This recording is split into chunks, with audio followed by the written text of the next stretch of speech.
മണലൂർ മണ്ഡലം റോഡിന്റെ master plan പ്രകാശനം ചെയ്തു. മണലൂർ മണ്ഡലത്തിലെ മുല്ലശ്ശേരി, പാവർട്ടി, എളവള്ളി, വെങ്കിടങ്ങ്, മണലൂർ, വാടാനപ്പള്ളി, അരിമ്പൂർ, ചൂണ്ടൽ, കണ്ടാണശ്ശേരി ഗ്രാമപഞ്ചായത്തുകളിലെയും ഗുരുവായൂർ മുനിസിപ്പാലിറ്റിയിലെ തൈക്കാട് മേഖലയിലെയും മുഴുവൻ ഗ്രാമീണ റോഡുകളെയും ഉൾപ്പെടുത്തിയിട്ടുള്ള മണലൂർ മണ്ഡലം ഗ്രാമീണ റോഡ് വികസന master plan MLA professor C. Ravindranath പ്രകാശനം ചെയ്തു. ചടങ്ങിൽ block panchayat president Clement Francis അധ്യക്ഷനായി. മുല്ലശ്ശേരി ബ്ലോക്ക് പഞ്ചായത്ത് ഹാളിൽ നടത്തിയ ചടങ്ങിൽ തദ്ദേശ സ്വയംഭരണ വകുപ്പ് Thrissur division executive engineer PJ Smitha master plan MLAക്ക് കൈമാറി.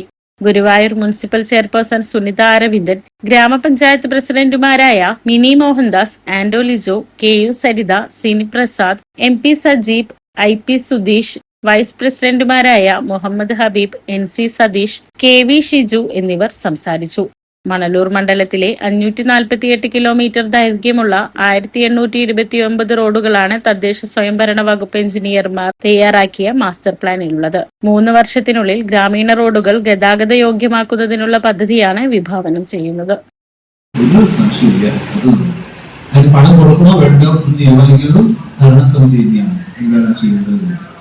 ഇത് ഭരണസമിതിക്ക് തീരുമാനമെടുക്കാൻ പറ്റിയ ഒരു ടെക്നിക്കൽ അസിസ്റ്റൻസ് എന്ന രീതിയിലാണ് നമ്മൾ കാണുന്നത്. എന്താ ഇതിന്റെ ഫിലോസഫിയാണ് ഏറ്റവും പ്രധാനപ്പെട്ടത്. മനസ്സിലായി? അതാണ് നമ്മളിങ്ങനെയല്ലല്ലോ കണ്ടേ. ചിലരുടെ മനസ്സിൽ ചിലപ്പോൾ ഉണ്ടാവാം അത് അങ്ങനെയല്ലല്ലോ വന്നത് എന്നാണ്.